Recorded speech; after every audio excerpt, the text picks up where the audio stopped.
ശക്തമായ മഴയിലും ശബരിമലയിൽ അയ്യപ്പ ഭക്തരുടെ തിരക്ക് വർദ്ധിക്കുന്നു. ഇന്നലെ നടയടയ്ക്കുന്നതുവരെ 83,520 പേരാണ് ശബരിമലയിൽ അയ്യപ്പ ദർശനം നടത്തിയത്.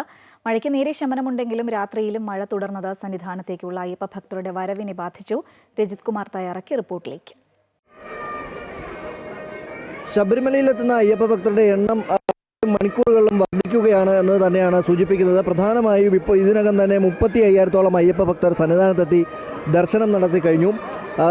കഴിഞ്ഞ ദിവസത്തെ കണക്കുകൾ നോക്കുകയാണെങ്കിലും 83,520 പേരാണ് ഇന്നലെ മാത്രം സന്നിധാനത്ത് ദർശനം നടത്തിയത്.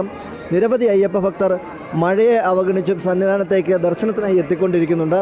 പമ്പയിൽ നിന്നുള്ള കയറുവരവിനെ അയ്യപ്പ ഭക്തരെ ബാധിച്ചിട്ടുണ്ട് എന്നത് വ്യക്തമാണ്. എങ്കിൽ തന്നെയും എല്ലാവരും തന്നെ ദർശനത്തിനായി സന്നിധാനത്തേക്ക് ഒഴുകിയെത്തുന്ന ഒരു കാഴ്ചയാണ് നമുക്ക് കാണാൻ കഴിയുന്നത്. മുൻ ദിവസങ്ങളിൽ നിന്ന് കൂടുതൽ തന്നെ അയ്യപ്പ ഭക്തർ ഇന്നലെ ദർശനം നടത്തി. ഇന്നും അത്തരത്തിൽ അയ്യപ്പ ഭക്തരുടെ എണ്ണത്തിൽ വർധനവുണ്ടാകും എന്ന് തന്നെയാണ് പ്രതീക്ഷിക്കുന്നതും. മഴയുടെ ഒരു പശ്ചാത്തലത്തിൽ ശക്തമായ ജാഗ്രതാ നിർദ്ദേശം ജില്ലയിൽ നൽകിയിട്ടുണ്ട്, ജില്ലാ കളക്ടറടക്കം നൽകിയിട്ടുണ്ട്.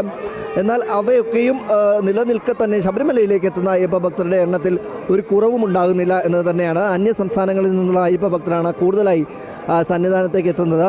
വരും മണിക്കൂറുകളിലും മഴ ശക്തമാകുമെന്ന ഒരു കാലാവസ്ഥാ നിരീക്ഷണ കേന്ദ്രം വ്യക്തമാക്കിയിട്ടുണ്ട്. എങ്കിൽ തന്നെയും അയ്യപ്പ ഭക്തരുടെ എണ്ണത്തിൽ വർധനവ് തന്നെയാണ് ശബരിമലയിൽ തുടരുന്നത് എന്നതും എടുത്തു പറയേണ്ടതാണ്.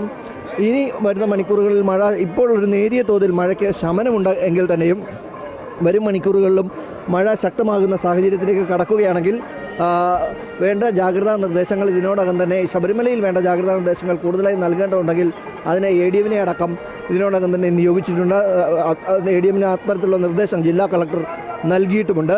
എന്തായാലും ഇവിടെ എത്തുന്ന എല്ലാ അയ്യപ്പ ഭക്തർക്കും സുഗമമായ ദർശനം ഒരുക്കുന്നതിനുള്ള തയ്യാറെടുപ്പിൽ തന്നെയാണ് ദേവസ്വം ബോർഡും അതുപോലെ തന്നെ പോലീസും.